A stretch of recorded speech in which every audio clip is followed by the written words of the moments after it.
안녕하세요. 오늘 저희가 함께 살펴볼 자료는요, 많은 한국 교회 학교들이 겪는 문제에 대한 건데요. 담당 교역자가 바뀔 때마다 아시죠? 모든 게 그냥 원점으로 돌아가는 거예요.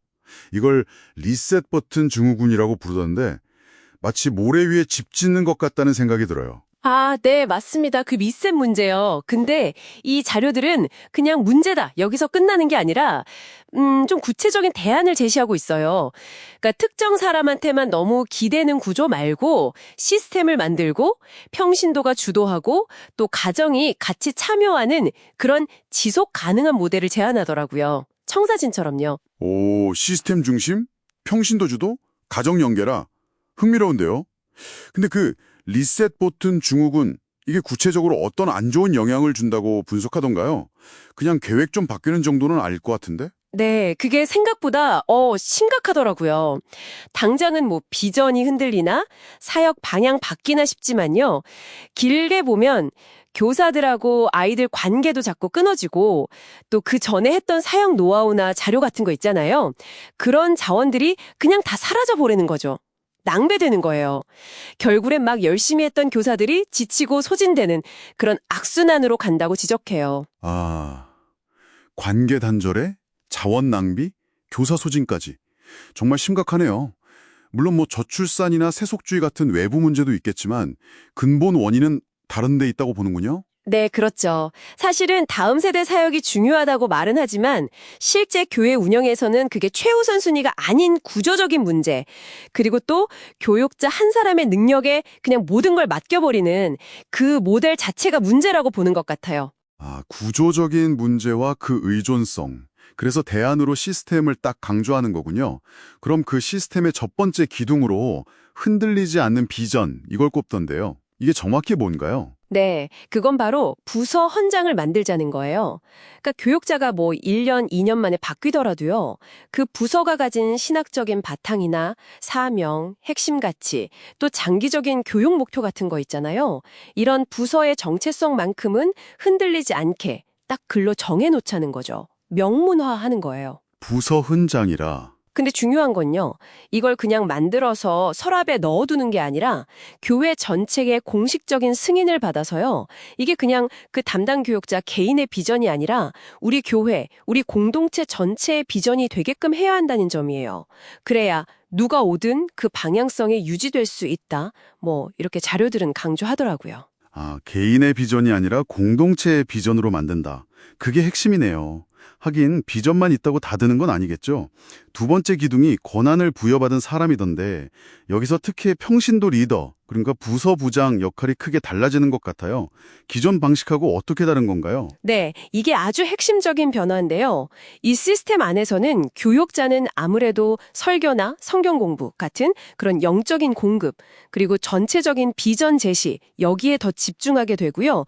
실제 부서 운영의 연속성, 그리고 그 운영에 대한 책임은 임기가 좀 길게 보장된 평신도 부장님이 맡는 구조예요. 아, 운영 책임을 부장님이? 네, 그냥 이름만 부장이 아니라 정말 현장의 책임자, 그리고 시스템 관리자로서 실질적인 권한을 갖는 거죠. 자료들을 보면 이게 사역의 안정성을 높이는 데 아주 결정적이라고 해요. 그리고 더불어서 교사의 역할도 달라져요. 그냥 지식만 전달하는 게 아니라 아이들하고 깊은 관계를 맺는 관계적 멘토로요. 학부모님들도 그냥 지켜보는 분들이 아니라 정말 꼭 필요한 동역자로 역할과 기대치가 다시 정해지는 거고요. 역할과 책임이 아주 명확해지네요. 훨씬 안정적으로 돌아갈 수 있겠어요. 자, 그럼 마지막 세 번째 기둥은 문서화된 과정인데요. 근데 문서화라고 하면 사실 좀 행정적인 느낌? 좀 딱딱하게 들릴 수도 있을 것 같아요. 그렇죠. 그렇게 생각할 수 있죠. 하지만 이 자료들에서 말하는 문서화는요, 단순히 뭐 서류 작업 늘리자는 그런 뜻은 아니에요. 그보다는 사역의 지혜나 노하우 같은 거 있잖아요. 그게 특정 사람 머릿속에만 있다가 그 사람이 떠나면 그냥 같이 휙 사라져 버리는 거. 그걸 막자는 거예요. 아, 노하우의 전수 문제군요. 네네. 부서 헌장부터 시작해서요. 각 역할별로 뭘 해야 하는지 적은 직무기술서, 또 매년 사역 계획 세울 때 쓰는 템플릿, 주요 행사 진행 매뉴얼, 필요한 행정 서식들, 심지어 업무 인수인계는 어떻게 할 건지 그 절차까지 필요한 모든 걸 기록하고 공유해서 그걸 개인의 것이 아니라 공동체의 자산으로 만들자는 거죠. 공동체의 자산으로. 네. 특히 역할과 책임을 명확히 하는데 레이시 차트 같은 도구가 아주 유용하다고 언급하는데요. 예를 들면 어떤 업무에 대해서 최종 책임 어카운터블은 누가 지고 실제 실행 리스폰스블은 누가 하고 결정 전에 누구랑 상의해야 하고 결과는 누구한테 알려줘야 하는지 인펌드 이런 걸 미리 딱 정해두는 거예요.